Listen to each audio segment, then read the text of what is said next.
Deep within the abyss of oranges, a rotting corpse lays in a bed of the master bedroom in the Dragar Manor.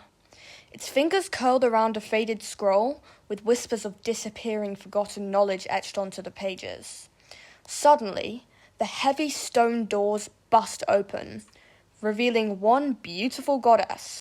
She had stunning, wavy, delicate black locks that fell right over her shoulders, and a beautiful red and gold dress that complemented her cat-like facial features. She stepped in, instantly pinching her nose with her fingers.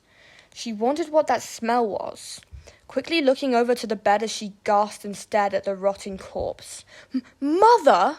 she exclaimed, her voice heavy with dread and disbelief. She reached out to it and accidentally uncovered the scroll it held. "What's this?" she said, her voice heavy with curiosity and previous dread. Swiftly, she slid the scroll out of her mother's dusty, rotten hand. She grabbed the thin rope bonded around the ancient scroll, beginning to carefully and cautiously untie it before a loud thud came from the floorboard, causing her to jump and scream. She looked over the floorboard warily, but suddenly an entire board popped off. The shock scared her so much, she tripped and fell into the house-sized hole just to find an abnormally attractive god she knew. She quickly hid the scroll in her pocket, then backed away. "Artemis," she muttered, not looking forward to this. Besides her feelings, he wouldn't either.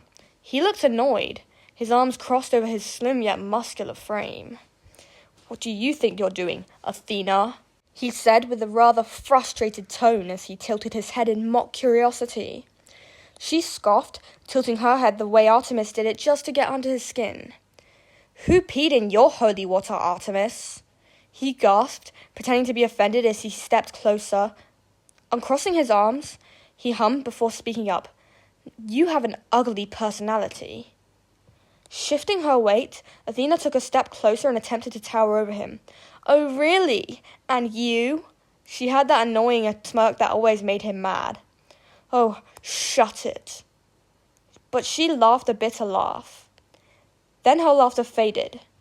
"Oi, is this how you talk to a childhood friend? It's been years and you can't even say something nice?" she scoffed, looking around at the dirty house-sized hole in the floor therein, and sniffing the air judgmentally.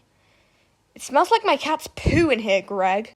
Artemis looked baffled, staring at her with a hint of curiosity and confusion in his eyes. He lifted an eyebrow. "It's Artemis, and that's because you're on it. Also, who's Greg?" She smirked, looking around this poop hole he calls a house.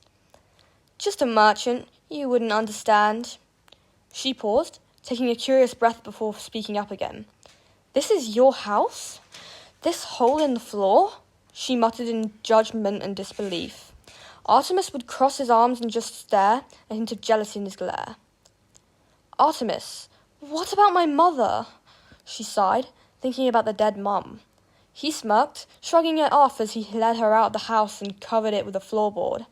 "Athena, I have to say, your mother must be thrilled about this place. Finally, a home that matches her personality, dark, dusty, and completely decomposed." At this point, she was done with him. How could he say that? Does this guy have a heart? She should have expected that already.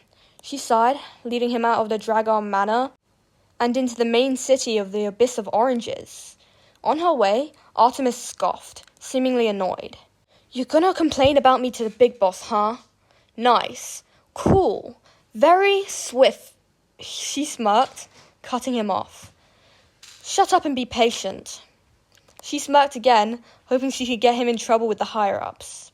Once they arrived, she stood in front of Zeus, with Artemis in her grasp. He looked like he did not want to be there one bit, but he just went with it. They were in Zeus's office as Zeus was comfortably sat on the regal big boss chair. He hummed, speaking in a firm, in-charge tone. "What is it? I'm very busy, you see," petting his beloved Persian cat. Athena smirked, a mischievous, playful look on her face. "This man, Artie, insulted my mother." Meanwhile, Artemis looked so fed up with her, not even denying it and being captured in her grasp. Zeus looked unfazed. "Is that all he did, Athena?" he questioned, underwhelmed as Athena nodded confidently. "Yes, sir. I believe he shall be severely Then you two are dismissed, he said confidently, snapping his fingers that teleported her outside the big closed doors before she could protest. She stood there, baffled. "Damn," she muttered, looking over at Artemis. She slowly picked her scroll from her pocket, then, ha ha ha ha ha, you don't get more on that. Next chapter, fools! Thanks for listening to my story. I hope you enjoyed it. Goodbye, see you in the next chapter.